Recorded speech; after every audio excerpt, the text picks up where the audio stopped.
Good evening. How are you? Great to see you. It's slightly overfull, but I'm pleased that so many of you have come. It's a great pleasure to welcome you to the Krasno Events Series tonight. I'm Klaus Larres. I'm the Richard M. Krasno Distinguished Professor of History and International Affairs here at the University of North Carolina in Chapel Hill. The Krasno Events Series has been running since the fall of 2012, as you may know.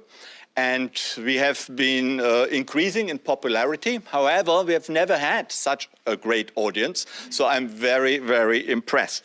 I would like to say thank you in particular to the loyalists, the Krasno loyalists from among the members of the general public here in the Triangle area. And I would also like to thank you, a particular thank you to my students from the 140 World Since 1945 class and also from my American Foreign Relations class. Maybe it helped that I urged them strongly to come along. But it's good to see them. And I would also like to say a quick but very hearty thank you to the 4 student assistants I have, Alyssa, Mary, Zach, and Dylan. Without them, I could not do that at all. We have a very exciting program this semester, as you will have seen. It is a great pleasure to welcome General Dempsey, President Obama's former chairman of the Joint Chiefs of Staff. And I know you didn't come here tonight for me, but for General Dempsey. I fully realize that. But we have an exciting program also in the next few weeks. On the 27th of February, a former German Minister of Defense and former candidate for Chancellor, Rudolf Scharping, will come, who will talk about, beyond Trump, the new global emerging order. Then we will have a session about the United States and Russia under Putin. Ambassador Jack Matlock and distinguished historian Jonathan Haslam from Princeton will be there. And we have a session after that about the United States and China. And here we will have a representative from the US Trade Representative's Office in Washington, D.C. And she's an expert on China and on trade relations with China, Audrey Winter. And that will be happening also in April. And also we have a talk by distinguished Cambridge historian Anthony Hopkins about whether or not there ever was an American empire. So to all these talks, well, we'll find out. And to all these talks, you are most welcome. And if you do miss an event, which sometimes happens if you cannot make it, then there is our YouTube channel. You have heard about our YouTube channel, that famous channel, youtube.com/KrasnoUNC. You know, we videotape all our events and discussions, so you can catch them a week or so after they have taken place, and you can watch them as often as you possibly can. And I would also like to point out to you, we have a new website called KrasnoEvents.com, very easy, KrasnoEvents.com. And via that website, you can check the program, obviously. You can sign up to our mailing list, and I've also passed on a written mailing list, so if you would like to sign up, please do so. But you can also do it via the website. You can access the YouTube channel via the new website. And there also is a really important button, and I would like you to click that button as often as possible. And on that button, it says donations. So if you want to support us and make a generous donation, then don't hesitate. I won't stop you. And some people have actually already done so. So please keep that in mind. Today, it's a distinct pleasure to welcome UNC Chancellor and Chief Executive Carol Folt to the Krasno Events Series. Chancellor Folt will introduce General Dempsey in a minute. Let me just say briefly that Chancellor Folt has been at UNC since 2013. She's an accomplished life scientist, and she never tires of championing UNC as one of the world's and the nation's great public research universities, of course. And I could say many more things about Chancellor Folt, but let me just summarize. She has been a very effective, very popular chancellor. And above all, she's interested in all things global. And I think that may be one of the reasons why she is doing us the honor to come today to introduce General Dempsey to us tonight. Ladies and gentlemen, please join me in welcoming Chancellor Folt to the Krasno Events Series.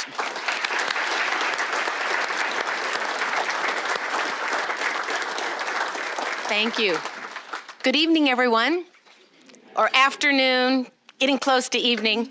It's great to see. What a great full room this is. This is wonderful to see everybody here. This is my first time coming to the Krasno series, and so I love being here, and I'm really excited about the talk that you're going to be hearing today from, of course, General Dempsey, who's going to be talking about U.S. national security in uncertain times. Now, how many of you know Jim Johnson at the Keenan Flagler School? He's one of our distinguished professors. He's an amazing person. If you haven't met him, a demographer, and he's the first person that said to me that it really just prepare for certain uncertainty. And I think that's pretty clear. We are in times of certain uncertainty, and in fact, if we're really going to take that very seriously, what we want to do is talk about uncertainty and prepare ourselves for it by understanding it, by thinking about what it means, and exploring it in all of its various dimensions. And I think we couldn't have a better speaker today than to think about that U.S. national security, what that means in uncertain times. And of course, they're always uncertain, but the stakes always seem very high. We have threat of nuclear war. We have the rise of China and Russia and other powers. We see terrorism. We talk about ongoing overseas conflicts. What I love about this university is I've never seen it as a place where our students do not ignore what's happening in the world. And in fact, how many people in this room are undergraduates or graduate students? Wow. So that's pretty exciting. Thank you all for being here. How many are from the community? Again, a wonderful example of a public university welcoming and embracing the community-student interaction. How many of you are staff and faculty? So this is usually it. It usually breaks out pretty well that we're all engaged in this, and I think it's very true. I think that we are in a campus where our students are intensely aware of global issues, what's happening in our world. We have a very high participation rate of students doing global programs. I've been very excited to see just in the past few years the real growth of the Peace, War, and Defense program. This is one of the most popular growing programs. I hear such rave reviews. I think it's also true for PP&E and our public policy programs. It's something that our students and our faculty care deeply about. So we're so honored to have General Martin Dempsey here to talk. I first met the general when he came here to UNC in 2015. And that was about 2 weeks before he went to the dark side of the, joining the faculty at Duke. But of course I'm kidding. That's again, one of our wonderful partners really is working with Duke in every way. And it's been fantastic. He came here and he gave an amazing talk. It was just phenomenal, speaking to a large audience of people. And one of the things he said is that beyond tactical issues, when we think about national defense, we really need to go back to basics and think, who are we as a nation? And I found that very moving because I think it's really true when we're united around our mission and what we really care about, what we can do is amazing. It's when we cease to be united in that way, then we start focusing on tactics and it isn't as effective. And I think this is an important question in everything that we do as a university. Who are we? What do we stand for? What do we want to see our students be able to do? And the better we are at thinking holistically, the better we're going to be about adopting the right tactics. Now, at the time, he had just started, was going to start teaching, and now we have YouTube, so I can actually see you teaching some of your courses. And one of the things that he teaches about a lot is leadership. And he tells a wonderful story about Albert Einstein. And some of you may have heard this, but Einstein reportedly said, if I had 60 minutes to save the world, I'd spend 55 of them understanding the problem and 5 minutes solving it. And I think that's great. We couldn't, again, ask for a better person than to talk about what does that mean and how do we really holistically address these questions? How can we understand problems and use our critical thought as the role of our institution, but also what we want to see our leaders doing in running our country and thinking about these complex problems. So you're going to have a chance to hear him speak and to talk with others about these issues. And so it's a real pleasure to welcome General Martin Dempsey. As you heard, he's the 18th chairman, was the 18th chairman of the Joint Chiefs of Staff, Chief of Staff for the Army. He was the recipient of the Bronze Star with Valor Distinguished Service Medal winner. He has a career of incredible service to our nation. He's now teaching at Duke. He's been the chairman of the USA Basketball. He received an honorary knighthood from Queen Elizabeth in 2016. And he has an upcoming book, Radical Inclusion, What the Post-9/11 World Should Have Taught Us About Leadership. And it's co-written with Berkeley professor Ori Brofman. And it's now my pleasure to welcome him. Please join me in welcoming General.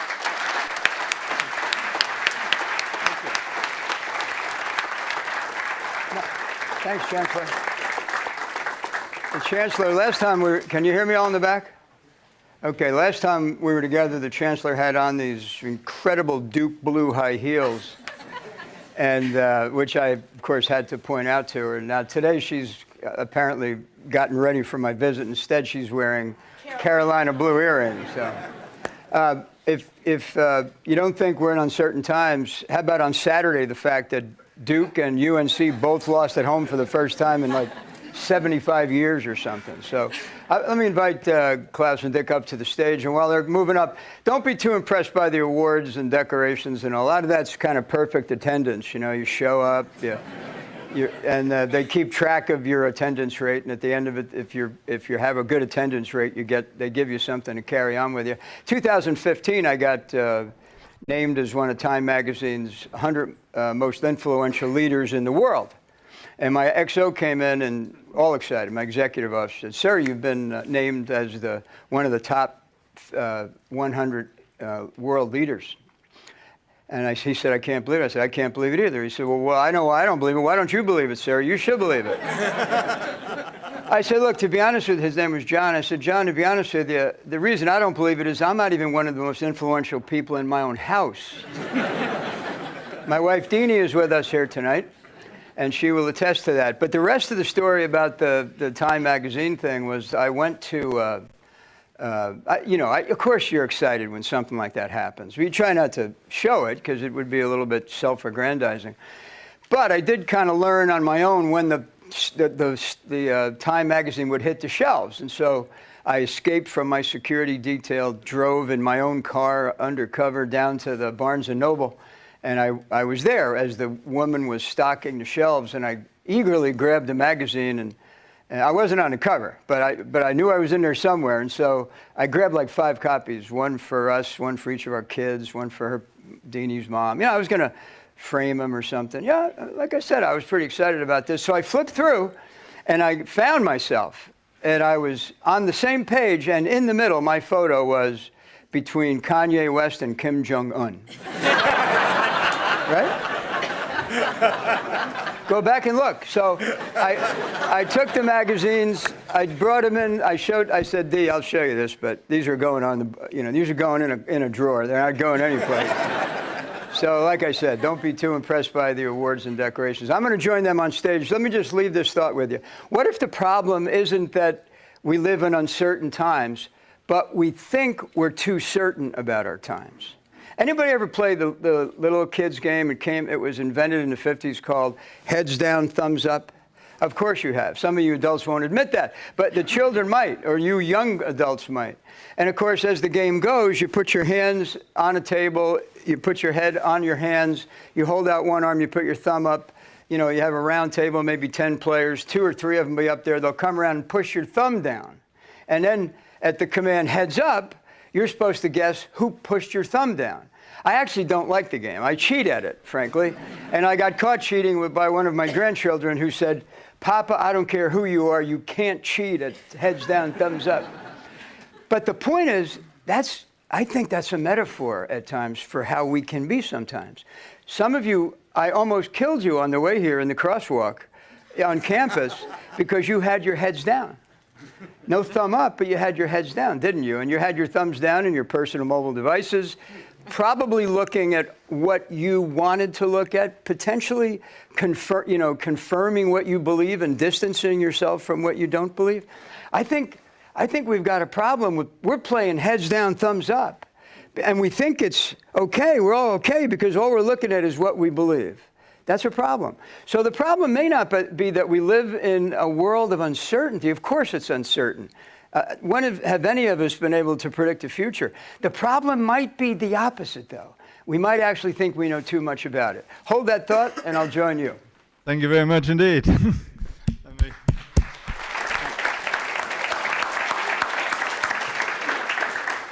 Thank you, General Dempsey. It's a great pleasure to have you here. And I would also like to introduce Richard Kohn, a former colleague of mine who is now Professor Emeritus here at UNC-Chapel Hill.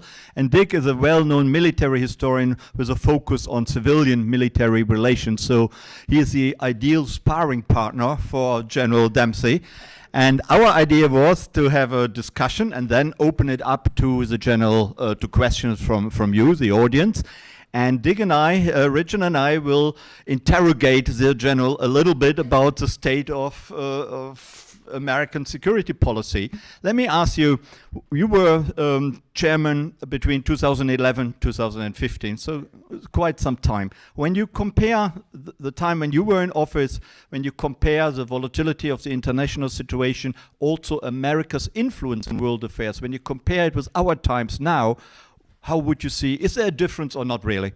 No, I think there's a difference, but I will say one of the things you all, especially those of you studying our, national security policy, government, international relations, is every president, and I worked for 3 in different stages of my career, every president inherits a certain amount of the security situation, and they inherit policy, they inherit budgets, they inherit law. So, when I went to work for President Obama, he had inherited the things that had been set in motion by the end of the Bush administration, some of which he didn't like. As you remember, he didn't like that we were enmeshed in 2 wars in the Middle East to the exclusion of some things that he thought were more important. In fact, he ran to disengage and to advantage diplomacy over the use of military power.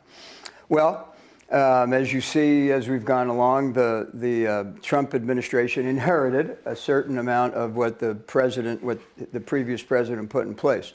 I would suggest to you, though, in terms of what's different, a lot of the things we're dealing with now probably had probably began to manifest themselves sometime in the 2013, 2014 timeframe. And what I mean by that is we had gotten a bit maybe complacent, frankly, about the fact that we had done nothing but have to worry about a non-state threat, no existential threats really, but a non-state threat, that is to say Al-Qaeda, and that which evolved from it, ISIS. But we had become pretty focused on dealing with that and didn't have to really confront the reality of a peer competitor at any level. That started to change when Russia began to assert itself in Eastern Europe. And there's any number of reasons why they did begin to assert themselves, but they did. Of course, with the annexation of Crimea and subsequently the invasion, or whatever you choose to call it, into Eastern Ukraine, and the stated intention to begin once again to be a real player on the world stage. As you see now, they've expanded their reach through the Black Sea into the Eastern Med. You also note that they are talking in terms of their nuclear capability in ways that are different than we've had to deal with, certainly since 1990, but I would suggest to you for even a much longer period of time. China has always been in the process of executing their 5-year and 10-year plans, but their reach into the South China Sea and the act of reclaiming islands was different. And by the way, why did that happen? Well, because the advent of deep water drilling technology allowed them to access the resources in the South China Sea. So, I mean, it was part, sovereignty and territoriality and part supply chain. China has an enormous appetite for resources, and you can see them exercising that in the South China Sea. So that's new. We've got a generational problem still on our hands with the Mideast, that stretch from Afghanistan to Nigeria. But the point is that if it feels as though all of that is kind of more complicated today, it's certainly the case that we are de-emphasizing or undervaluing diplomacy and probably overemphasizing our economic power. This is, by the way, a value judgment. I mean, you know, people who study this far more deeply than I. But if you think about the instruments of power, notably national reputation and information, economics, military, and diplomacy, as you can see over the past several years, each president has wielded that instrument differently, some in greater balance, some with more emphasis on one instrument of power than the other. And that's probably what makes it feel so different, but it's not all that different. So would you say, and some people have said, American leadership, global leadership, has really gone down the drain for the last year or so. Do you think there's any truth in that, or it's totally untrue? You know, first of all, let me say, because by the end of this session, I'm sure most of you will leave here, you know, completely pessimistic and and wondering why did I come to this and listen to all the problems we've got. The fact is, I'm more optimistic than I've ever been about America's prospects for the future. And by the way, I come at this from having some advantages that you haven't had. You know, my wife Deanie and I traveled to probably 90 countries in the world when I was chairman, and you know, you can see and feel, and if you allow yourself, experience some of the challenges in the rest of the world, and then you know, if you allow yourself then to kind of catalog our advantages, whether it's something as simplistic as smooth roads connecting almost every town and village in the country with other towns and villages, and then some of you have been to Iraq and Afghanistan, and there's not a smooth road in the whole darn place. And you know, you say to yourself, we got an infrastructure problem, it's aging, but it's there, so at least we're building on it. We're not trying to create it, you know, from a standing start. And you know, education, especially higher education. Yes, we've got education issues, but we've got an education system that generally allows young men and women to pursue a liberal, in the sense of open-minded education. You know, our economy, it really is humming. I mean, you know, I don't know who you want to give it credit to, but it's humming. Is it going to keep humming? I don't know.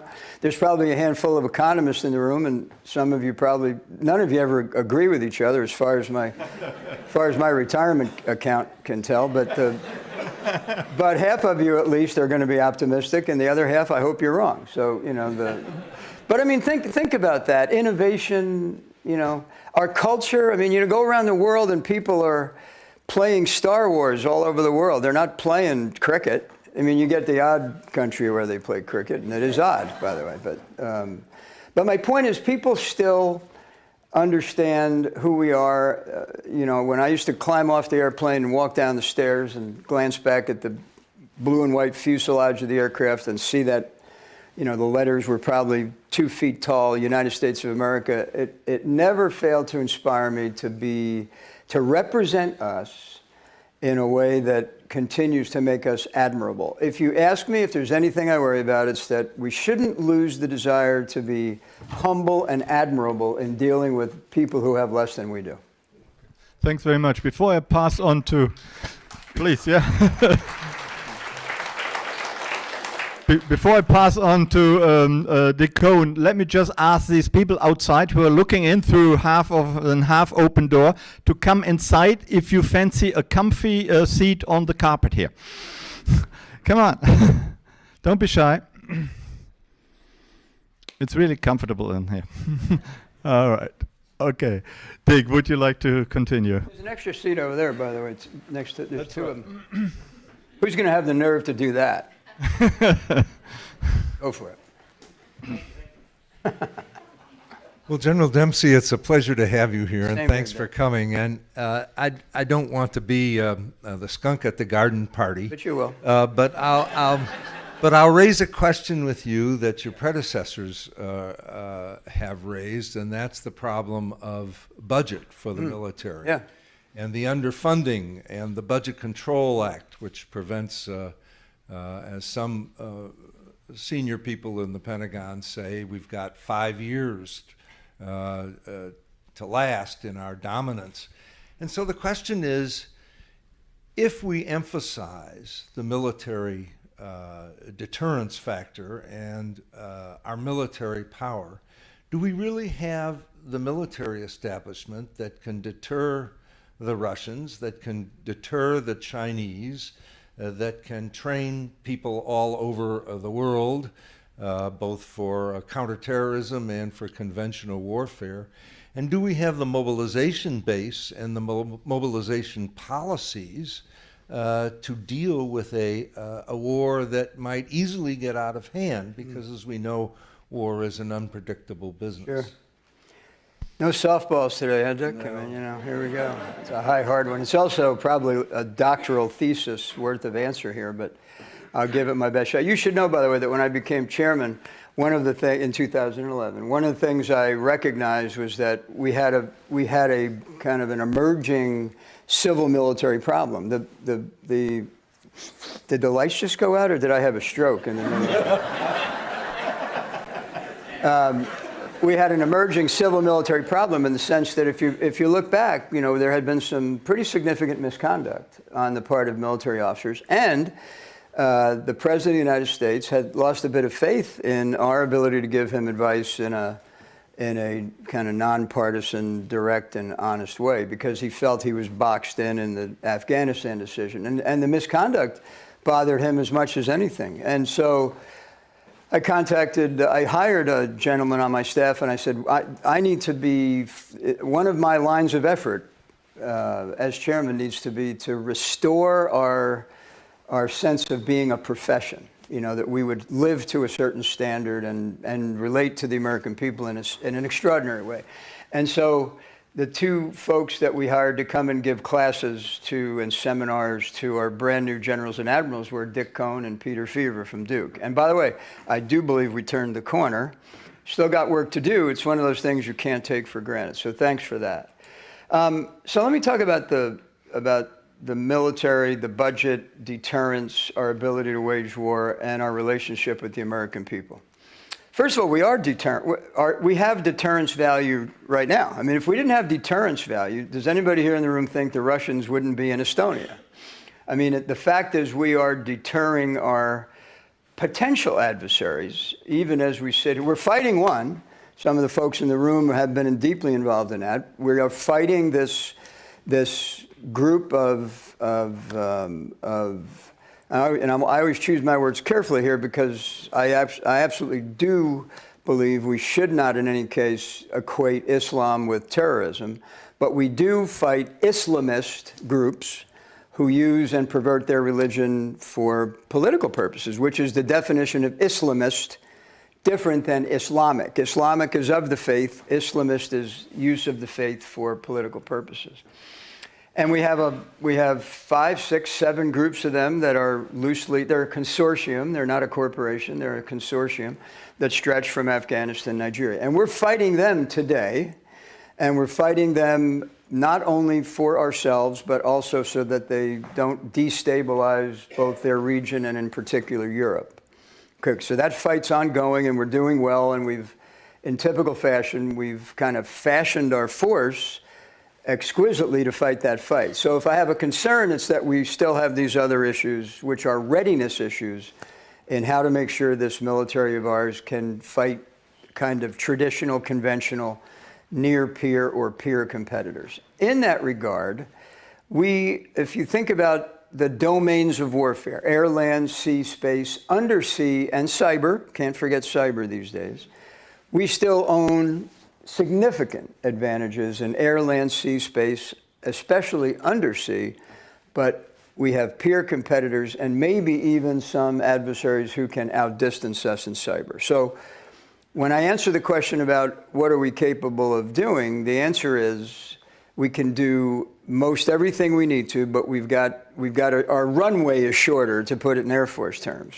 If before we could fight, you know, multiple contingency plans for lengthy periods of time, now because of some readiness issues, our runway is shorter, but we are always looking for ways to make sure that we can extend that runway when we can. Now let me talk about the budget. The Budget Control Act was a mistake. I think everyone, even those who voted for it, agree. It was passed because, or it was actually held over the head of the Congress of the United States with the idea that they could never possibly do anything that ill-advised, and then they did it. Now they're trying to figure out how to roll it back. The problem with the Budget Control Act is that it imposes mechanism problems. So we might have enough money, but we can't spend it in the right places. You know, they say you have to reduce your budget by 12% across the board. That's infrastructure, operations, maintenance, modernization, training. When in fact, if you had flexibility, you might decide to take more of it out of one of those silos than another. We don't have that flexibility. And that's the point I want to make about the budget. If the budget, because this is an important question with the American people always say, you have an unbelievable budget. I mean, look, $600 billion it's a pretty healthy budget, you have to admit. And I used to, worry that I would be out there, pitching that, we were 38 billion short when we were getting 600 billion.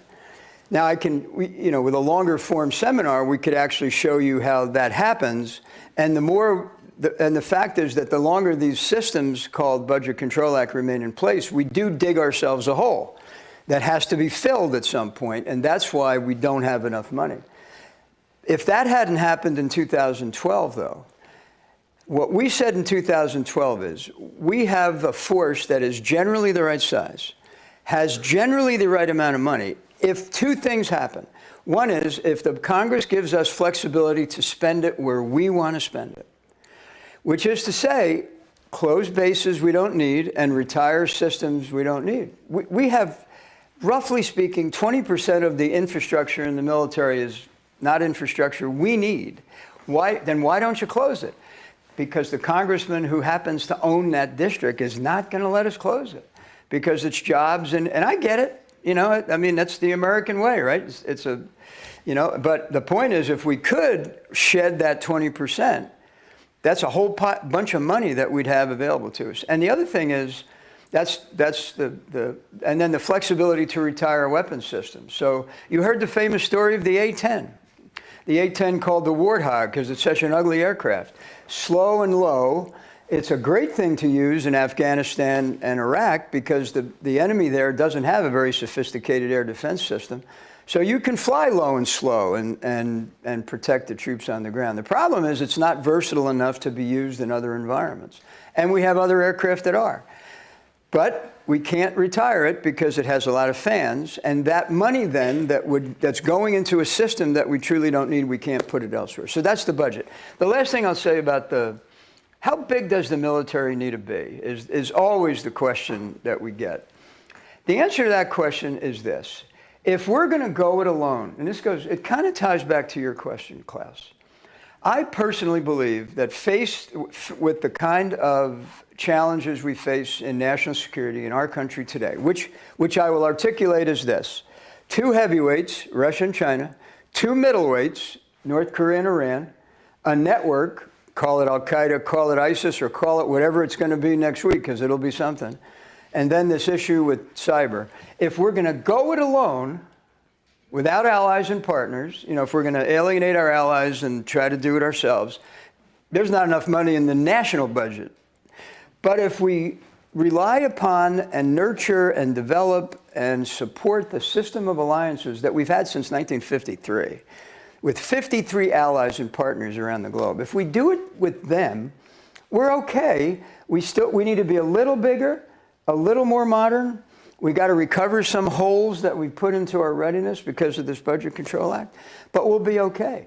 But it really depends on how we're going. Huh? Is anyone listening in Washington to that? No, they're listening here. That's all I care about. Yeah.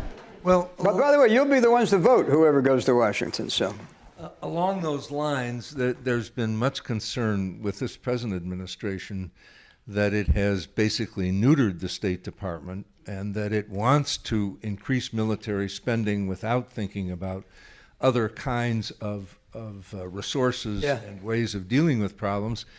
And for the first time in our history, we have taken, in some respects, the top 3 positions in national security and filled them with either retired or active duty military officers. The National Security Advisor, the Secretary of Defense, and the Chief of Staff in the White House, and that doesn't even count General Dunford, who was your successor.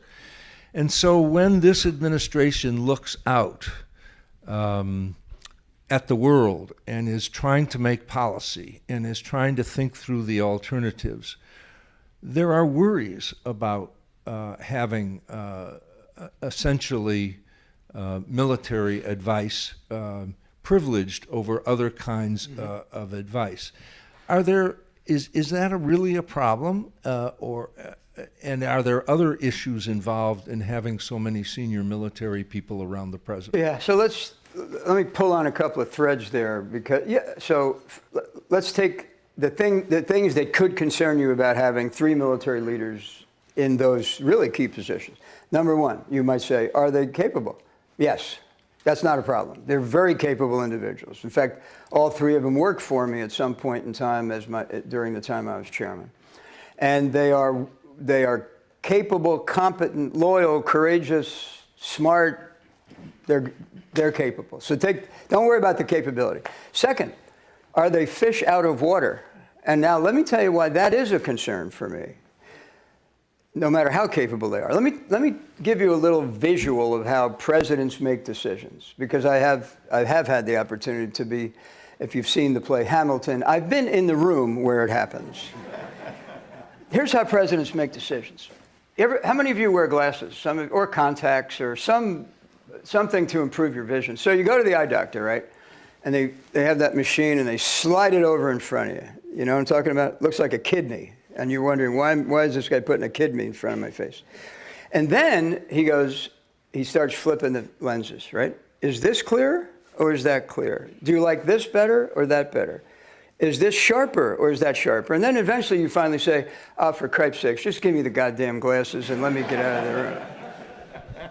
That's not how presidents make decisions. This is how they make decisions. Filters. You go around the room, whatever issue it happens to be. Secretary of State, diplomatic filter. Here's the implications of this decision on our diplomacy. Budget filter. This is the implication. You know, you might want to do this, but if we do that, you know, we have a finite ability to resource it unless you want to go to the Congress and ask for a supplemental or something. The military filter. The filter of intelligence. You know, how good is the intelligence? So you can see literally you can see the president inside of his head.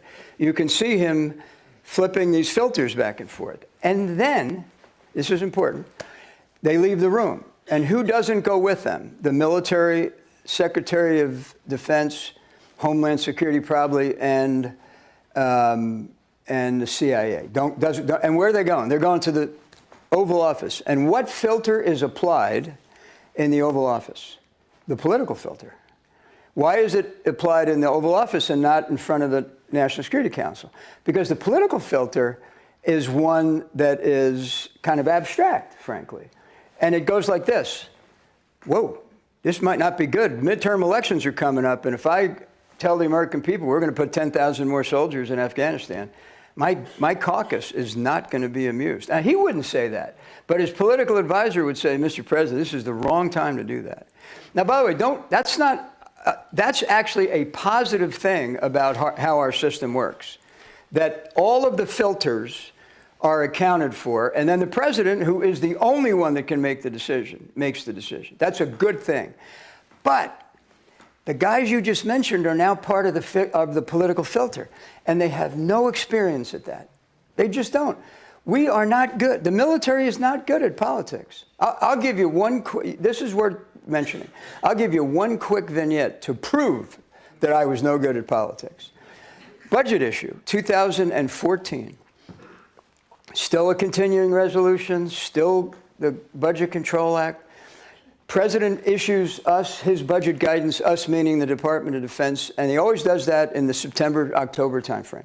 And then what happens is, with that guidance, the department puts together a budget. It goes back to the White House to OMB. The negotiations take place in February. Then it's kicked over to the Congress, further negotiations, and eventually, in theory, sometime in, I don't know, April or so, you get a budget.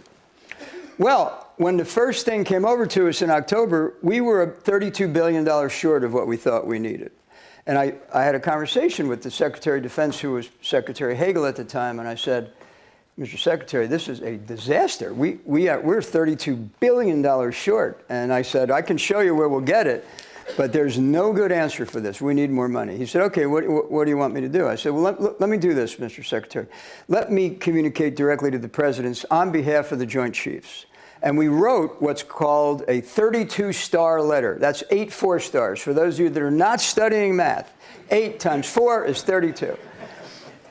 Now, it doesn't happen very often. And when it does, it's very carefully guarded because, you know, you're saying to the president, all 8 of your 4-stars think this is a bad idea. And that's why you don't do it very often because it could leak and become a huge issue. So Secretary Hagel said, I'll take it over. I went up, I said, good, you take it over. That's even better. So I went up to UConn, University of Connecticut, to speak at a leadership conference with Gino Auriemma. And I'm at a table having dinner, and my BlackBerry buzzes, and I grabbed it, and I looked at it, and it had that dreaded number on it that tells you it's from the White House. And so I excused myself and went into the corner, and I said, General Dempsey, and they said, stand by for the president. And I thought, this is not good. No, I did. I mean, you know, this is, because I kind of had I kind of remember that we sent the letter over. So, and I'm going to give you the Cliff Notes version. He was not amused by the letter and thought he was boxing him, that we were boxing him in. And I said, Mr. President, it's just the opposite. If we don't tell you now, and this thing gets too far gone, you're not going to be able to change it. We're going to go testify in front of the Congress that we don't have enough money. That's not going to do anybody any good. And he said, and this is where I'm telling you, generals are not politicians. He said, that's not true. You're trying to influence the midterm elections. I said, midterm elections? There's midterm elections coming up? And he said, you know, there's midterm elections. I said, no, sir, we are not. And then we got through it. I said, I'll tell you what, Mr. President, I'll bring the 4-stars over. We'll make our case. If you agree with us, you give us more money. If you don't, tell us to go back in color. But we have to show you what's going on here. And we ended up getting a bunch of money back. Not all of it, but a good piece of change. But I had no instinct for politics. I don't, even today, have an instinct for politics. Neither do those guys. They just don't. They may develop it in the school of hard knocks, but they don't have it. One last thing about this. Here's the other thing I worry about. Half of the American people think that Kelly, McMaster, and Mattis are holding the president back from his agenda, and they're saying, yeah, hold him, don't let him go, for God's sakes, right? The other half of America are saying, those military guys are holding back our president from his agenda. We're never going to make America great if those 3 military... So who's going to get blamed at the end of the day for the dysfunction of the United States government? The military. It's happening right now. And so what happens in the next election? When the next election occurs, if it's a Democratic administration, I ask you to watch this happen. How many generals will there be in a Democratic administration? Let me give you a hint. 0. Because there's going to be this idea that somehow, you know, generals and admirals are all Republicans and, you know, and are not to be trusted with politics. So it's just a bad idea. And one last thing. I love Jim Mattis, but there's 330 million Americans, and we can't find one civilian to be the Secretary of Defense? Really? It should be a civilian. Thanks very much. That was very enlightening. Let me ask you a question about China, which is really what dominates much of the media these days. Some people, and books are being written about it, a military clash with China is almost inevitable. Some people say China has no interest in any military confrontation. There will be cooperation, it will be rivalry like with the Europeans, but it will be constructive rivalry and constructive competition. So what are we supposed to believe? Will there be a military clash, or will there be eternal peace with China? I don't think it'll be either of those things. I mean, you know, first of all, we're certainly in competition with China in almost every possible way now. We do have, you know, they have. So when I met with my Chinese counterpart, right after President Obama and President Xi had met and committed to a new great power relationship, here's how my counterpart perceived it. He said, okay, this is great. Now we got a chance for a new relationship. So what do you want to do? I mean, it's much more complicated, but, you know, here's the 4-star Chinese general and me, and he's asked me, what do you want to do? And I said, well, first thing you have to understand General, is that, you know, this is not a blank sheet of butcher paper and we're going to write on it and kind of dream up our own relationship. He said, what do you mean? I said, well, here, hold on a second. I'm going to show you. We got some stuff on our paper already. And I wrote Japan, South Korea, Australia, Philippines. And I said, those are our allies. And you're doing some things in some parts of the Asia Pacific that are threatening to our allies. And so whatever you and I decide about our relationship, it's got to be done in the context of our existing alliances and partnerships. And he said, no, that's not what the two presidents said. I said, I don't know what they said. You don't know what they said, but you asked me what I thought, and this is where we are. We're not going to walk away from our allies and partners, you know, and somehow, you know, come up with an agreement that, you know, you take the Western Pacific, we'll take the Eastern Pacific, and the world will be a better place. So we do have that overhanging everything, but it's okay. It should overhang everything, and it will moderate their behavior. I would suggest to you that China's very wary, or not wary, but knowledgeable of what they can and can't do. I don't think this is going to become a what a Thucydides trap is, but a fear of a rising Athenian power caused Sparta to militarize and led to the Peloponnesian War. I don't think that the rise of China is going to militarize the region so long as we stay engaged with it. If we were to walk away, or to give anyone the impression that we're going to walk away, certainly certain countries I won't name, but you could certainly name yourself, in the region would feel as though they had no recourse but to militarize. But as long as we don't walk away, this will work itself out. And I am personally of the belief that we are less likely to have a confrontation with China than more likely. Thank you. That's, of course, a very daunting prospect. But when you look at China, they know that a war with the United States would be disastrous. There's a nuclear issue, of course, which overhangs everything. So can we really believe that, you know, it needs two to tango, two to have a war, that the Chinese would go into a confrontation with the United States, even in the South China Sea, that they would, in the end, not back off? No, I hope what I just told you is I don't think that's going to happen, for all the reasons you say, as well as the, the reality of our alliances and partnerships in the region, and China's almost insatiable need for resources. So, you know, I don't see a future. Doesn't mean we couldn't have, you know, incidents at sea, incidents in the air. It doesn't mean that you know, I'm not a believer. You'll read some things that suggest that the future of war is short, violent conflict that ends because everyone quickly realizes that it's unthinkable and that the risk of I think just the opposite. Once you get into a war, as you said, Dick, war is the most unpredictable of all human endeavors, and I do think that all of our efforts with China ought to be to avoid war, and I suspect that all of theirs as well with us. But we know that the United States still has a bigger button. We have a lot of bigger things that the Chinese are well aware of. But again, I find Russia and China to be rational actors. They are, relatively speaking, status quo powers. They each have their own agendas. Russia's reestablishing a sphere of influence. China's about their supply chain. But it's the two middleweights, really, that I think are the ones we should be most concerned about in terms of war, and that's, of course, North Korea and Iran. Thank you. I'd ask you to make a blank slate about the U.S. military establishment. Yeah. And it comes from a fear that I've had that we don't have the right military establishment for the 21st century. Mm-hmm. We have a military establishment that looks very much like the same one we had in the late 40s and early 50s. We have a military personnel system that was designed not to have the problems of 1939 and 1940. We have 4 services. All of them have air forces. They've adjudicated the roles and missions in the 1940s and 1950s. They struggle against each other for their budgets. They're jealously guard their roles and missions and their places.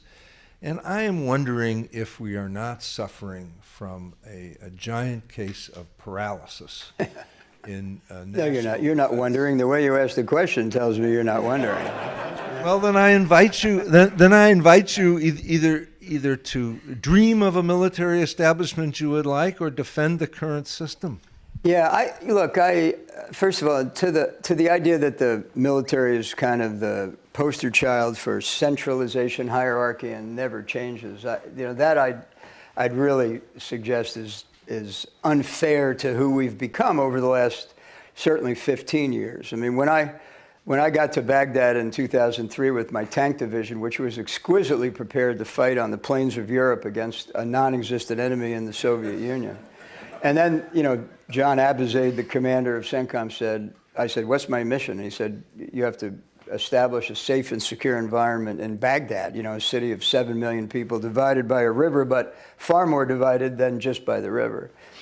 And, we adapted, we really decentralized. We're one of the most decentralized organizations in the country, meaning if you're a young man or woman at the lowest tactical level, you have far more responsibility than anyone in the civilian sector. And some of the folks in the room who are part of that military know that if we have a challenge, it's that we've pushed so much authority and responsibility at the edge, but we haven't figured out how to harvest the knowledge back as quickly as we need it. So we're a very agile organization. You hit at another problem, though, and that is, in particular, as the budget kind of squeezes us, can we afford redundant capabilities like 4 air forces? He of course, is talking of the Air Force, the Army Helicopter Force, the Navy's both fixed wing and helicopter force, and the Marine Corps' helicopter force, and their Ospreys. And it's a fair question. I would suggest that until it becomes absolutely necessary, which would probably be the result of a budget crisis, I would love to see us retain that redundancy, because what it does for the chairman and for the SecDef and for the president, it gives them, let's call it more tools in the toolbox that you can wield differently. So you can use the Osprey, for example, if we were in a war and we had a humanitarian disaster to deal with someplace else, you can pull some of those resources because they're flexible resources. They're good for both humanitarian assistance, disaster relief, as well as for warfighting. That's not true of some of the things I have in the Army, like the Apache helicopter. So the redundancy at the surface does yield a certain amount of versatility underneath, but I recognize that in a budget crisis, that'll be one of the first targets. I would also say, when I was chairman, I encouraged the services to have their own culture. And I'll tell you why. Because when I was chief staff of the Army and walked into a room full of Army generals, I found that we were a little too like-minded on occasion about what we needed to do. On the other hand, when I was chairman and walked into a room with the Commandant of the Marine Corps, the Chief of Naval Operations, Chief Staff Air Force, and the Commandant of the Coast Guard, and the Chief Staff of the Army, there's nothing like-minded about those guys. And I mean, even if they were like-minded, they wouldn't admit it. They'd take the opposite view because they want to make sure they're not seen as like-minded. So the culture, and it's not diversity in the sense of ethnicity or gender yet. It should be, and it will be, I hope. But it is diversity in diversity of thinking. The Army looks at the world through 3 miles an hour and as far as you can see from here to the back of the room. And the Air Force looks at it at 30,000 feet, 600 miles an hour. And that's 2 different ways of looking at the world. And I'm not sure how the Marines looked at it. I hope I didn't insult a Marine in the room. But the fact is that diversity really helped me in trying to give advice to the president on national security issues. And then the last thing is that the different cultures. The one place I do think that I've seen you write about that we should take a look at is our joint command structure. We have 6 geographic combatant commands. What we did basically years ago is we kind of divided the world into 6, and we put a U.S. military 4-star in command of shaping events to our advantage, and also engaging with host nation militaries and foreign armies. But frankly, it's a little unwieldy. And so now those 6 are mostly in competition with each other, and I think we could probably do better if we had fewer combatants. So there's some things we can do. What'll cause us to do something different, a different kind of war, or which could say, kind of a cyber robotics war, that's not science fiction, or a real budget crisis. Thank you. I noticed Dick is asking about budgets. I'm asking about war. It's very sad, isn't it? Let me ask you about North Korea, which was, of course, another one of our problems. Do you believe that crisis is also partially an artificial crisis? Do we really have to insist on the denuclearization of North Korea, which seems to be, to put it mildly, unrealistic? Think about India and Pakistan in the 80s and 90s. Pakistan, not particularly stable country either. We accepted it as a nuclear power. No one gets worried about it. We are worried that it may get out of hands, but no one is putting pressure on Pakistan to denuclearize. But that is what we do with North Korea. Is that really a realistic policy?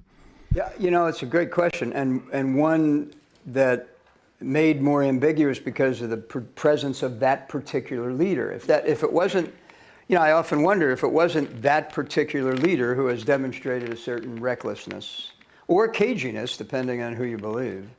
I'm not sure we would be quite as vociferous about the fact that they have to, give up their nuclear aspirations. But truthfully, Klaus, that's not a question for a military leader to answer. Our role within our system is to articulate risks, and to find ways to provide options for the president and the national security apparatus to mitigate the risks. So, were I sitting before Congress and asked, should we just concede that it's too far gone and the North Koreans should be allowed to have a nuclear deal, I'd say that's not my question to answer. And it's really not, though clearly I've thought about it, but I can't get past the behavior of the individual in power in North Korea and wonder what kind of situation would we be dealing with if he had the capability, literally the capability, to use a nuclear weapon and reach the United States with it. But you also started your question by saying, are we creating an artificial crisis? So I'm kind of attracted to that description because one of the things I always say about kind of the middleweight rogue nations is that as the status quo power, we really have all the advantages. As the status quo power, it feels to me as though we should control the clock. If we were talking about a football game, and clearly war is much more serious, but when you think about what kind of teams win football games, they do two things usually really well. They control the clock, which means they get more offensive possessions, and they make fewer turnovers, right? I mean, look, if you want to see the poster child, Army football. Army beat San Diego State and controlled the ball for 45 minutes out of 60, didn't turn the ball over, and beat one of the best, frankly, one of the best teams in the country. That's the way it feels to me, as though the status quo power, which is us, and some of our close allies, ought to deal with rogue nations, because if you allow the clock to speed up, or even worse, if you speed it up, then I think you lose some control of how it ends. And I feel as though right now it's running a little too hot. And although lately it seems like it's, for whatever reason, it's slowed down a bit. But I think it's in our best interest to slow it down, not speed it up. Okay, thank you. Last question for you. I'd ask you about the relationship between the military and society, that is, the American people. Do you see any problems there? I occasionally hear military people complain about, the 1% serving. I don't believe it myself because, of course, 1% is not. They have families, they have all sorts of people, and they have relatives and so forth. But I do worry about 75% of our youth don't qualify for the military. That's a problem. Because of various issues. I worry whether the academies and ROTC are attracting the best of American youth, and I worry about the military keeping the best for careers. I worry about too many people on too few bases and isolation from the public. Yeah. And I worry about the public's view of the military in caricature terms. Yeah. So that's my worry. Do you Len, have any worries? he worries too much. You got to calm him down. You know. My wife would agree with you. I mean, look. Let me tell you what I do. What I worried about, in particular when I was chairman, is the other side of the equation, and that is, yeah. I mean, look,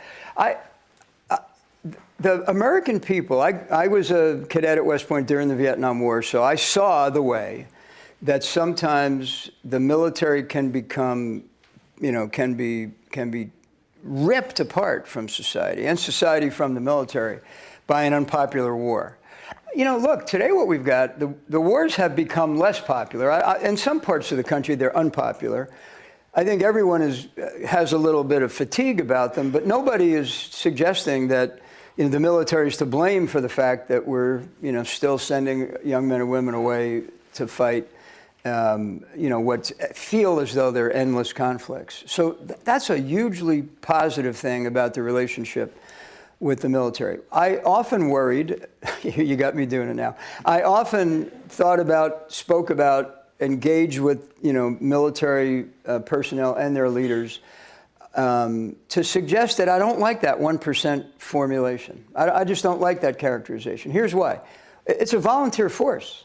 Nobody's impressed into service, as far as I know. I mean, nobody's going into bars and on Franklin Street and saying, come on, you've had enough, get in the military. You stop drinking, put that beer down and come with me. So, not yet. So, it's an all-volunteer force. And if it's an all-volunteer force, it volunteers. It chooses the life it leads. And by the way, that's one of the great strengths of it, is that you never have to deal with a group of men and women who aren't there because they want to be there, which means they tend to be more committed. They tend to be,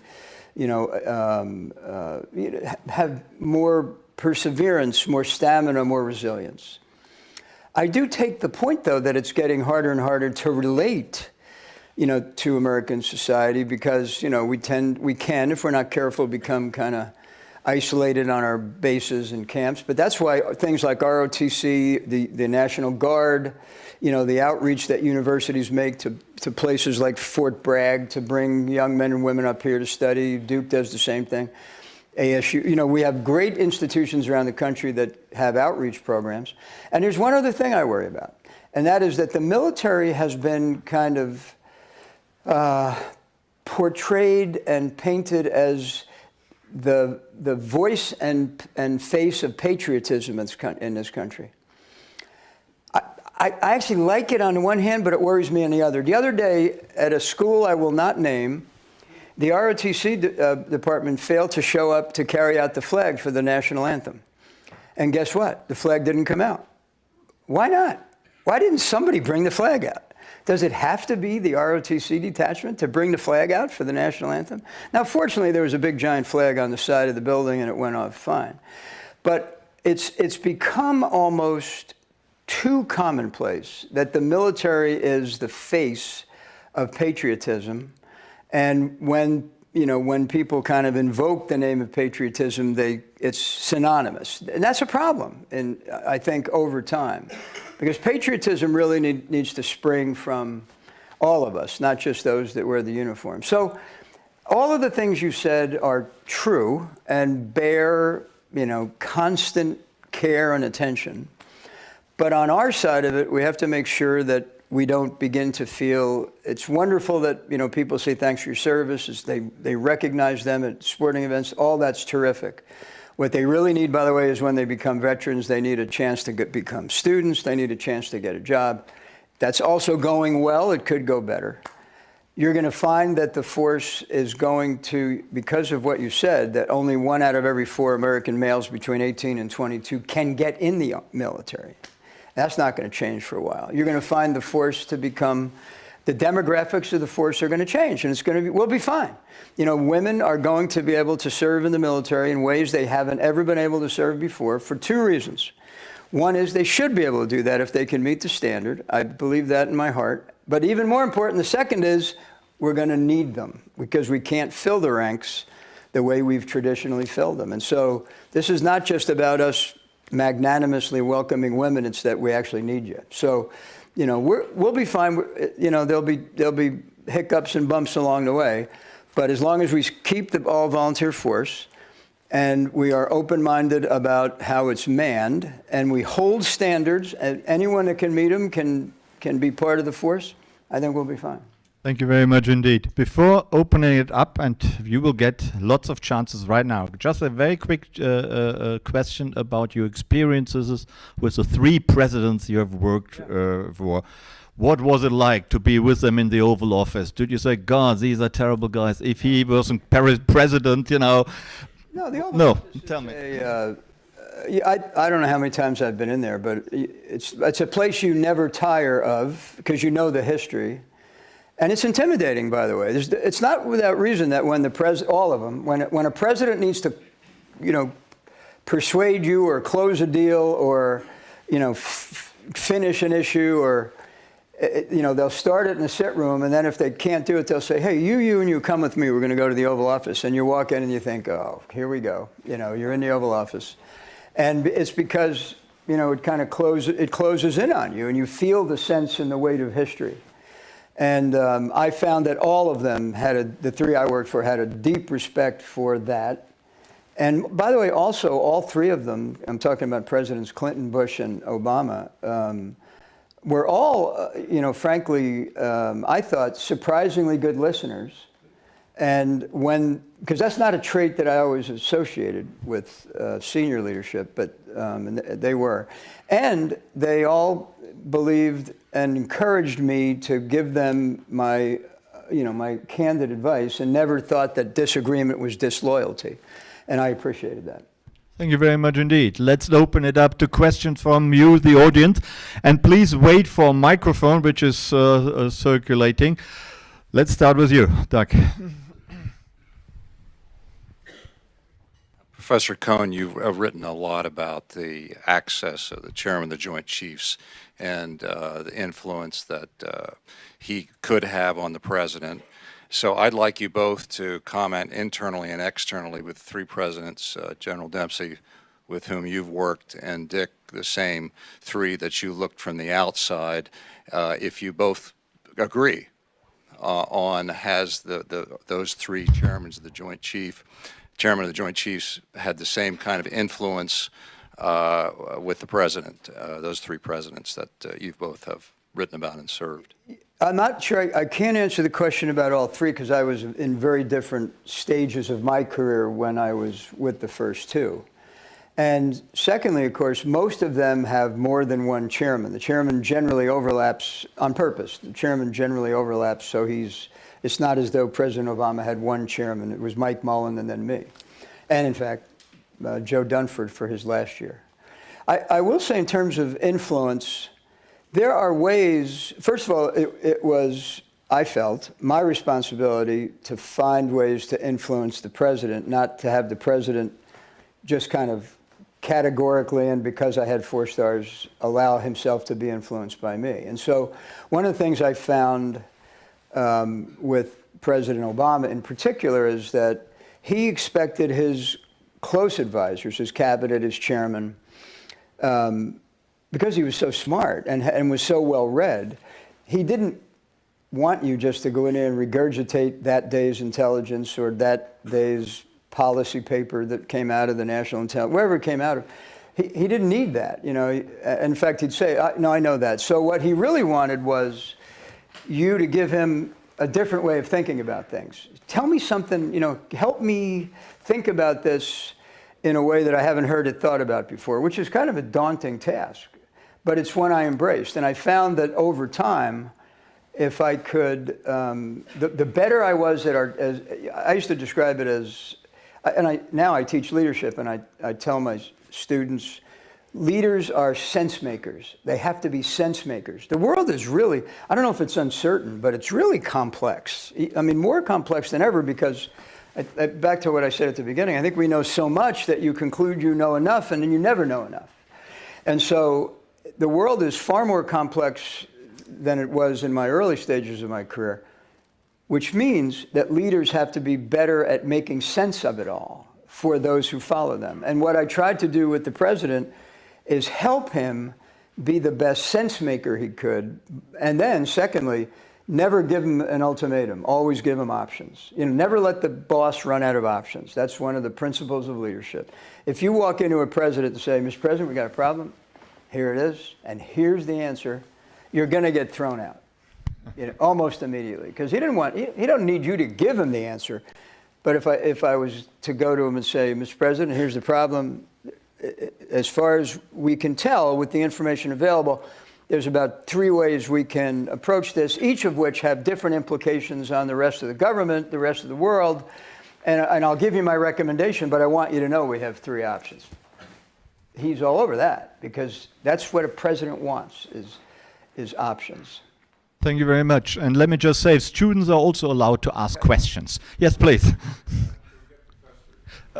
All right, sorry. Well, I'll be very brief. All 3 presidents started out distrusting the military, and all of them grew and changed over time. And I say this as an observer from the outside. Clinton was badly bruised by the controversy over gays in the military, and purposefully chose a chair of the Joint Chiefs whom he could work with and he might be able to trust after Colin Powell, who he felt had stiffed him. And I think the relationship increased. But in the case both of Clinton and George W. Bush, I think they basically devolved the authority over the military to their secretaries of defense, because they basically didn't want to be bothered. They harbored that distrust, and in the case of George W. Bush, he had to finally take it over because Donald Rumsfeld did not have a really, in the end, good relationship with his senior military. Mr. Obama felt he was, as General Dempsey has said, was boxed in by the military over Afghanistan in 2009, and I think gradually came to trust his military leadership, especially when General Dempsey became the chairman. But I'm not sure that his staff ever trusted the Pentagon because they came from the Democratic Party, liberal, partly their liberal wing, and partly because I think all presidents and secretaries of defense recognize the enormous power and influence of the military in public opinion. And it's very difficult and very dangerous for all of these presidents to get sideways with the military over issues of national security. And they recognize it, and they recognize the political problems that it provides. Thank you very much. Yes, please. Thank you. This question is directed at General Dempsey. So forgive me if my facts are a little old because I haven't thought about this question until just recently. Concerning the electrical grid, I'm wondering why the military hasn't made a substantial effort to harden the grid in light of various threats. For example, X-flares, significant X-flares could take out our grid, or with the Korea, ongoing problems with Korea and even Russia. And Korea has a satellite that goes over the United States mainland every 30 minutes or so. And also the fact that many estimates say that, if we have some sort of significant event over the continental United States, whether a high altitude detonation, it would take out our entire electrical grid, and 90% of the US population would be dead within a year because we don't have the proper infrastructure in place to deal with that. So my question is, what is your take on that, and why haven't we really approached this issue properly yet? Well, I'd start by saying, when I was your age, we were still, deeply concerned about a nuclear war with the Soviet Union, and had a national strategy of mutually assured destruction, which is to say, if we're going down together. And I don't know if you've ever seen the movie Dr. Strangelove. I actually teach that now at Duke on the way film portrays national security strategy. And this particular movie portrayed it as absurd to think that we would have these kind of capabilities. As far as today, the issue with the national grid and any cyber-related issue is really that the authorities and the statutes that govern the use of cyber tools and cyber defenses is still inadequate to the task. So the two issues with cyber, first of all, the military is not responsible for, in terms of those kind of protections inside the continental, or inside the United States proper. That's the Department of Homeland Defense, in terms of the Department of Defense. I mean, as far as the government agency responsible, we of course work with DHS on any number of issues, to include cyber. The readiness of our cyber security is based on cyber standards, which are derivative of law, which fundamentally don't exist. There are no cyber standards. It's a controversial issue. I'm sure there's people in this room who believe that the internet should remain open and unregulated because that's the way it was designed, as an open architecture for the free flow of ideas. The second issue is, once you get past whether there should be cyber standards, the other one is information sharing. So there are disincentives for corporations who are being attacked to actually say they're being attacked and to ask for assistance. Right now we have a voluntary system in place based on an executive order during the Obama administration that calls for certain corporations to voluntarily provide information to the central government, Homeland Security, which can in turn ask for the Defense Department's assistance. We share signatures. If you look like you might be interested in cyber, you can generally accumulate a telephone book, if you will, of malware signatures, and you can see them coming. You may not know exactly where they're going, but you can see them on the net, not all of them, but many of them. And in so doing, we have kind of a loosely affiliated co-op for cyber. But the issue with cyber has not yet been resolved in the Congress of the United States in terms of the balance between security and privacy. So we have cyber military personnel, a quite robust number of them. They are trained in reconnaissance, traditional military terms, reconnaissance, offense, and defense.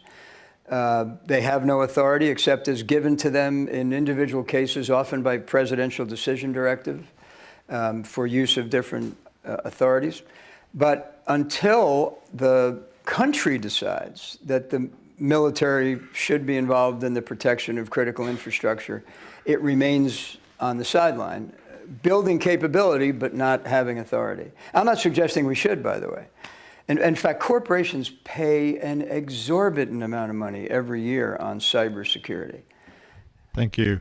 Let's get some question from the cheap places over there. Yes, please, to the left here. Yep, this gentleman there. Yep, this one.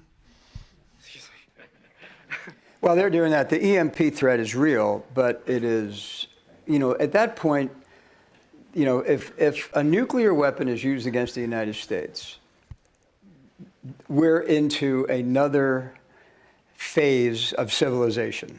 And the least of our problems is going to be that the electrical grid has been dropped. It's serious, yeah. Thank you to General Dempsey and Professor Kohn and all the speakers.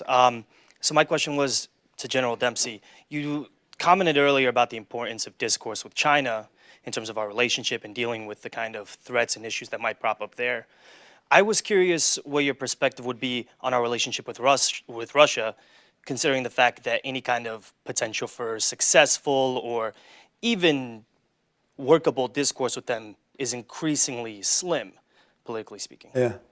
Thank you. Yeah, this goes, remember I said at the beginning about the heads down, thumbs up thing, and that maybe our problem is not that the world is uncertain. Maybe we think it's too certain, and therefore, we kind of brush aside ambiguity. Russia, for me, always has been the, you open up the dictionary, you look at the word ambiguity, and there's Russia, sitting right there, big picture of Russia. And I mean, I think, it's worth, we don't have time, but it'd be worth thinking about discussing their motivations for what they're doing now. Is it the that they look beyond 2020 and they see all of the trends that define their society and their economy in decline. First of all, are they in decline? If they are in decline, is this effort to reestablish a sphere, a hedge against, being marginalized, having no market for what they can produce, which is really vodka and natural gas. I mean, if anybody else in the room has ever bought anything except vodka and natural gas from Russia, please identify yourself, because I just want to hear what it was. So, I think understanding your potential adversary is always the first and most important step. And for me, their effort to reestablish this sphere of influence is really an act of some desperation, calculated desperation, but some desperation. And I think we ought to see it as that. The answer, by the way, is not to, look, one of the things that, you may have heard said is when the wall fell and the Soviet Union collapsed, their view of that was not that system had failed, but that certain key individuals over time had corrupted it. And therefore, that they were vulnerable, and that NATO in particular, or NATO in general, the United States in particular, took advantage of that and pushed, by the way, the boundary of NATO 1,000 miles to the east, which, by the way, we did. Now, that doesn't mean we shouldn't have, because NATO is kind of a fraternity into which we allow anyone to seek to gain entrance, and it should be. But if you're on the other side of the equation, you can see why you might feel somewhat threatened by that. In particular, if now your economy begins to stagger dramatically. They're in recession for all practical purposes. So what do? I do think, as I said earlier about China, as the status quo power dealing with two rational actors, I think the answer is to deal with them directly, but also within the context of our allies and partners. And we have soon 29, when I think, is Montenegro in yet or just voted in? So 29, NATO allies and partners, 28, we're the 29th. And that's how you deal with Russia. You deal with Russia through the North Atlantic Treaty Organization. You deal with them through the economic influences that can be brought to bear by Europe and the United States. The only thing we have to watch with Russia is that they don't develop the capability to sever the transatlantic link and prevent us from reinforcing Europe. Because if that happens, then that changes the nature of the game as well, which means we got to maintain our dominance under the sea. We've got to maintain our ability to flow forces. We've got to be able to protect ports and airports in Europe. If we continue to do that, I think the Russian issue will be about what it is until they kind of work their way through their and by the way, the gray states, as they call them, that sit between NATO and the Russian Federation are clearly at risk and vulnerable. And it's a little trickier for us to be of assistance to them because we don't have an alliance or a partnership with them. So does that mean you're more pessimistic regarding relations with China than with Russia? No, I'm more optimistic about. I'm not pessimistic about either of them. I'm more optimistic about China because I think the economics of the China equation are overwhelming. And the problem we've got in our relationship with Russia is that I don't know how they turn their economy around. And until they do, I think they'll always be on edge. Thank you. Yes, the gentleman there. I need some ladies to ask some questions as well, please. My question was for General Dempsey. So General Silva has spoken a lot lately about artificial intelligence in warfare, particularly in the context of the Air Force. Yeah. And I was curious about your thoughts on kind of the removal of human agency in warfare and how that all kind of played out through artificial intelligence. Oh, look, I think your generation is going to deal with artificial intelligence and robotics and big data management, gene editing, in a way that we used to read about it in science fiction magazines, frankly. And it's here, 2020 kind of stuff. So interesting on the Russia question, let me make a connection. We've actually declared with most of our allies and partners that we will not pursue the development of autonomous robotic weapons systems. That is to say, weapon systems that can discriminate and select targets without a man in the loop. Guess what country in the world actually said, well, we're not signing up for that? And it was Russia, just recently. So, you know, there is cause for concern about the pursuit of those kind of technologies. I do think, though, that if I were giving you advice on, you as a collective group of students, advice on how to think about this, the technology is going to, technology is like water. It flows, you know, the path of least resistance, and it flows where it wants to go. If you've ever owned a house, you know that if you have a leak, it's going to turn up in the damnedest places, and you're never entirely sure how it got there. Technology is like that. And technology is the great leveler, by the way. You know, we see some of that already in the use of some tools that adversaries who we confront have used technology to level the playing field against us. I think the technology will always be pushed and advanced because oftentimes there are you know, civilian applications that are very lucrative in doing so. So that's going to have a momentum all its own. Where we as our nation and in our system of values ought to be concerned is that we don't let the ethics get too far ahead of the development of the technology. And in some cases it does. And we have to, I think, you know, if I were giving you advice, especially if you had interest in the tech sector, I think I would ask that you also be a voice for the ethical application and all the things we just talked about, the ethical application, and make sure that stays apace, because otherwise we could have some problems. Thank you. Yes, this gentleman here. Yeah, yeah. You. Short question, please. All right. The National Security Advisor and Chiefs of Staff deal with the President on a daily basis. What is their role and interactions with the Joint Chiefs of Staff? It varies from chief to chief and chairman to chairman and NSA to NSA. So when I became the chairman, it was with Tom Donlin. We eventually became colleagues, but as Professor Kohn said, we started out from a position of deep suspicion, at least on his part. And I had to work to overcome that. And then he changed over to Ambassador Susan Rice, who I'd known when she was a kind of a colonel level person in the State Department, the Bureau of African Affairs.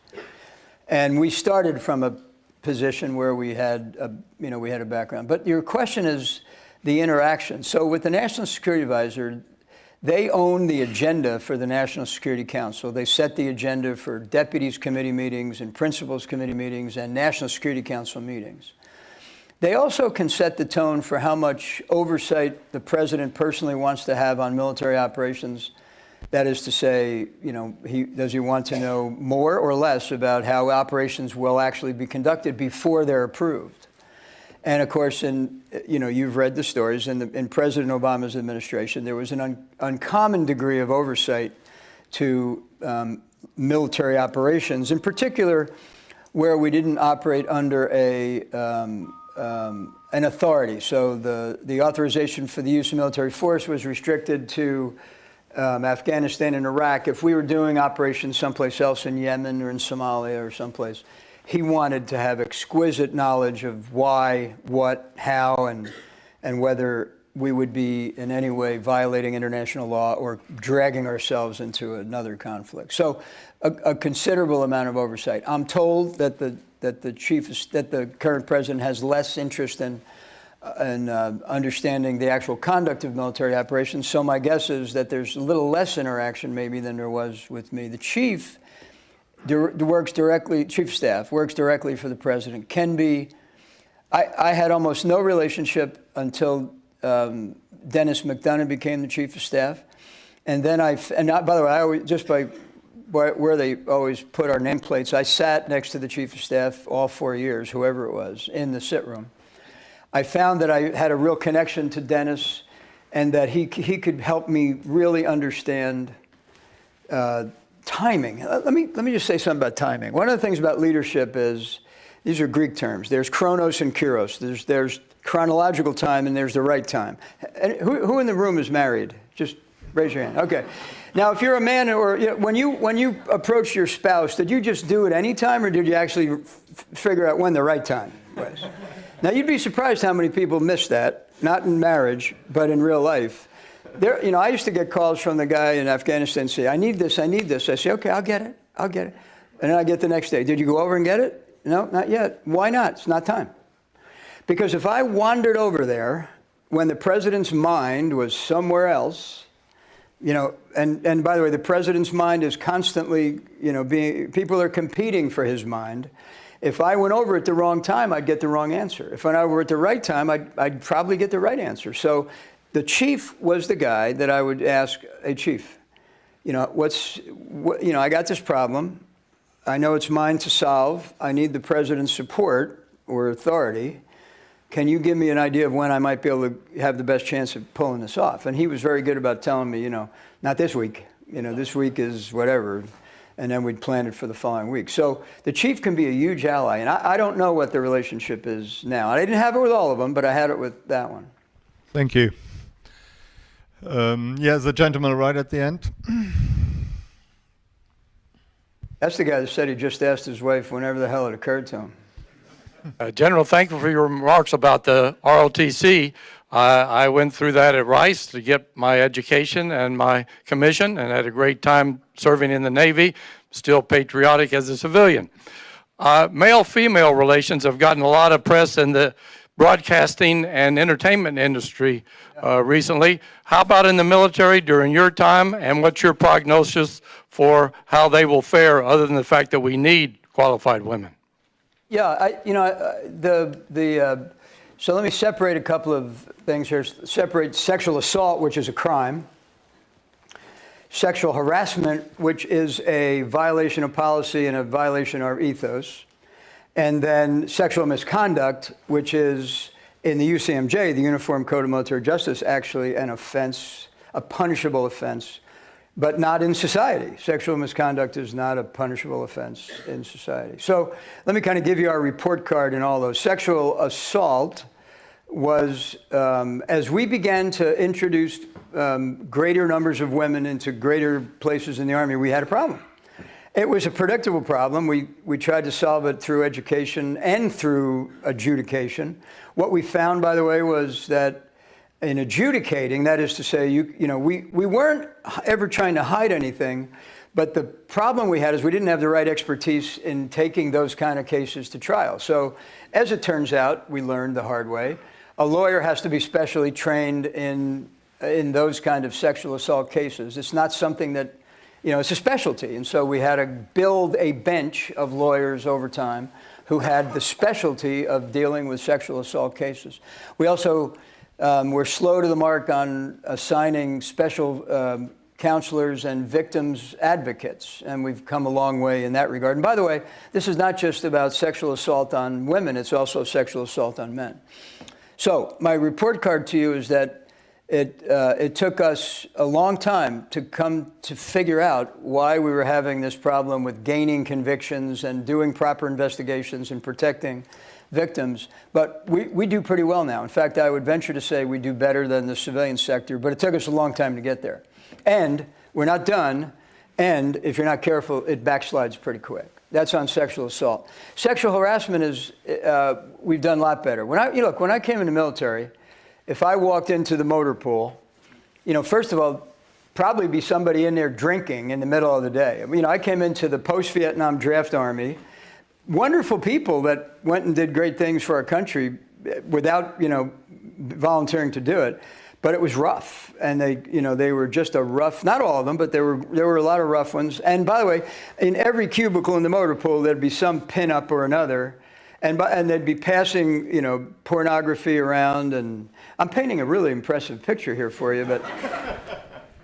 And we had huge racial issues in those early 70s years that frankly didn't get settled once and for all till the 80s. But that was then. Now, you walk through we're constantly watching on our networks for people passing around even lewd jokes, People get in trouble for passing a lewd, and they should, for passing a lewd joke. Not to say we all need to be priests and ministers, but we also don't need to be degrading anyone, and we have this constant emphasis on dignity and respect, and there are no places like I described to you anymore. Does that mean it never happens? No, of course it does. But we've got a group, a cadre, a cohort of young leaders coming in who don't put up with it, and as they find it, they deal with it. And those people that are guilty of it, although they're not prosecuted because it's not a prosecutable offense, they generally don't. We don't ask them to re-enlist, and they go find some other work, and that's good, because that's where you start to fix these problems, is with the environment and the atmosphere you create. The last one on sexual misconduct is the most bedeviling at all. And Deanie's heard me say this. When I went and talked to all of our senior leaders when they became, in fact, Dick does it too, but when I used to visit with them, the brand new one-star generals and admirals, I'd say, let me tell you something. You just turned 50. Nobody gets better looking after 50. That's a fact. And if you find yourself, attracted to somebody that you shouldn't be attracted to, or they to you, it's not because of your looks. I'm just telling you that. It's because of those stars. And if you violate those stars, you're going to lose them. And, but does it happen? Yeah, it happens. And power is a seductive thing on both ends of the equation. And fortunately, I haven't found, we haven't experienced predatory behavior, but we have experienced misbehavior and misconduct and sexual infidelity. And by the way, when we find it, we eliminate it, but it exists. And I think what I can tell you in that one is, as long as we don't tolerate it, we do what we can with it. And the more people that are actually held accountable, the fewer are likely to follow that kind of behavior. But in terms of, putting women in the combat arms, by the way, has become a problem a bit, because somebody put a policy in place that said leaders first. So we're not going to put a young enlisted female soldier in a combat unit until we can get 3 or 4 NCOs and officers. But problem is you can't start there. We don't have them. We don't have the female NCOs and officers. So we got to break through that and just populate the force with the people who can meet the standard, and be alert for there's going to be problems, but be alert for them, because we got to get through this period of transition. Thank you. Time is running out, but I think we may have a couple of really hot questions for the end.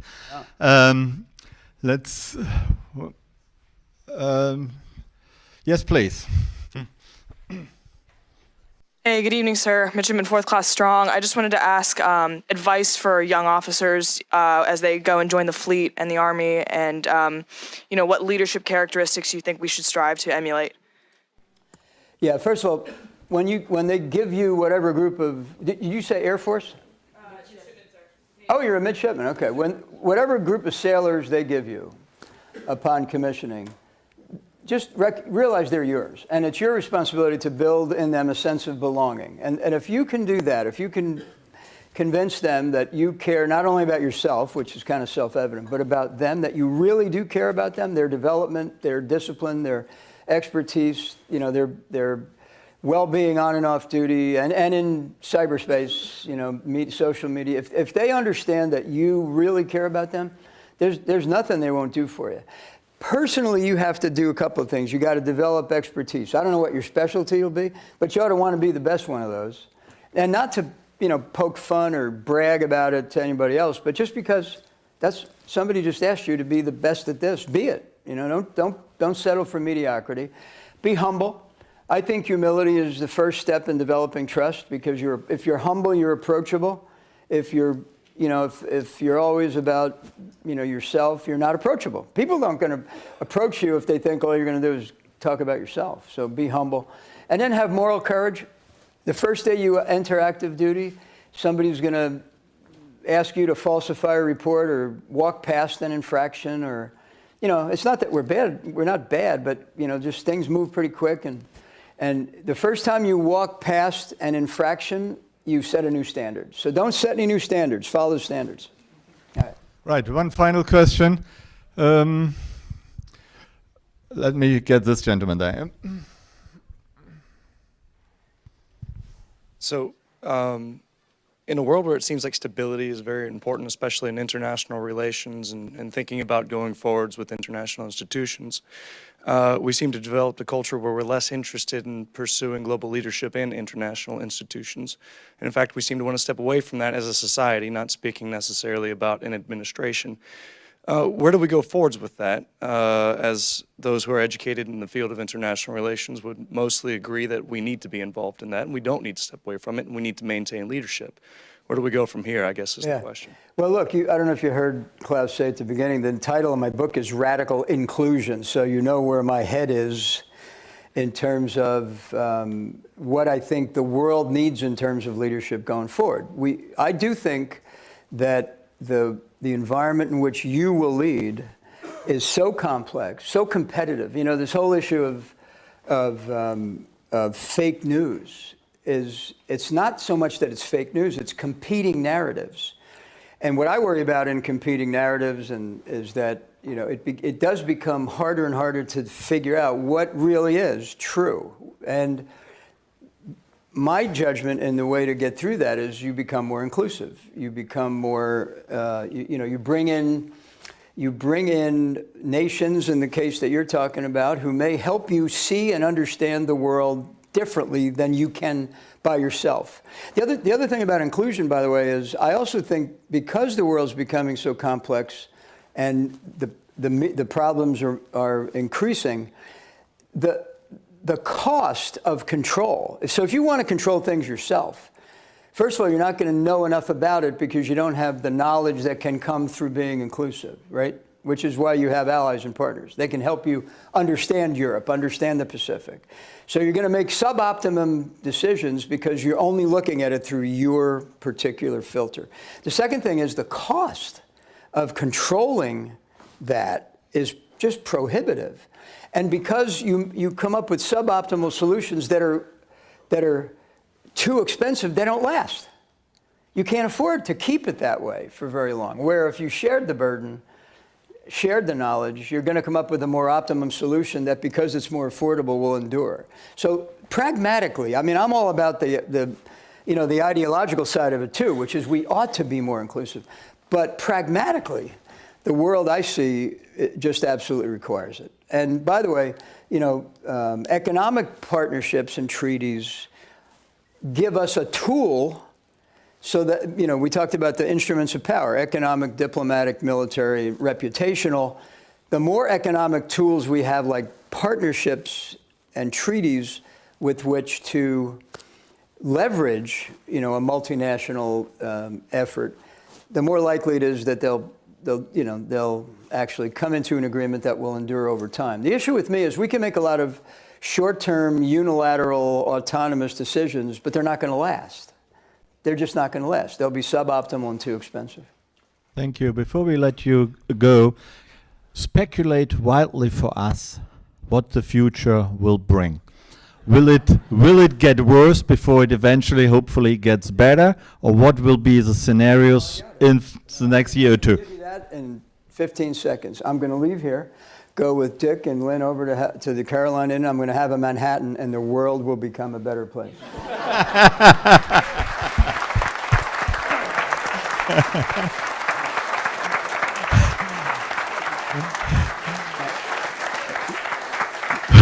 No, it will become a better place, but not because of anything we're doing today. It's what you're going to do, and I really mean that. Every place I go, people they're interested. They're still optimistic, but they're not all that happy with the way things are going. By the way, that's people on both sides of the aisle. That's not a political. Everybody sees the kind of dysfunctionality and the corrosive rhetoric and we're going to be okay because that's going to have the effect of making this generation say, that's not who we are. That's not what we want. Another quick question. Are you tweeting? Do you tweet? I am tweeting. I tweet about leadership all the time. Really? We need to subscribe to it. Say again? We need to subscribe to it. Sure, you're welcome. Yeah, Martin_Dempsey at twitter.com. It's all about leadership.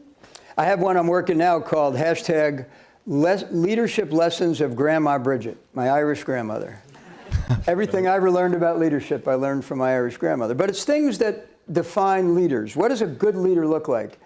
you decide if your leadership, whether in your house or in your business or in your government, align and are those kind of people. You know, one of the things I said just this week is if you want to get respect, you got to give respect. That was Grandma Bridget, you know. And she'd say, the less said in anger, the less mended. You know, I mean, those are really practical things that, you know, that help define how to be a good leader. You know, back to that midshipman back there. Get on my Twitter feed and start memorizing. Yeah. Yeah. General Dempsey, thank you very much indeed.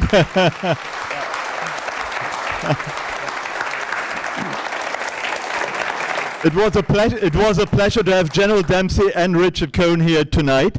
And thank you very much for coming. And can I remind you of our next event on the 13th of February? Please come. It's about the United States and Russia, another interesting topic. So thanks very much and good night tonight.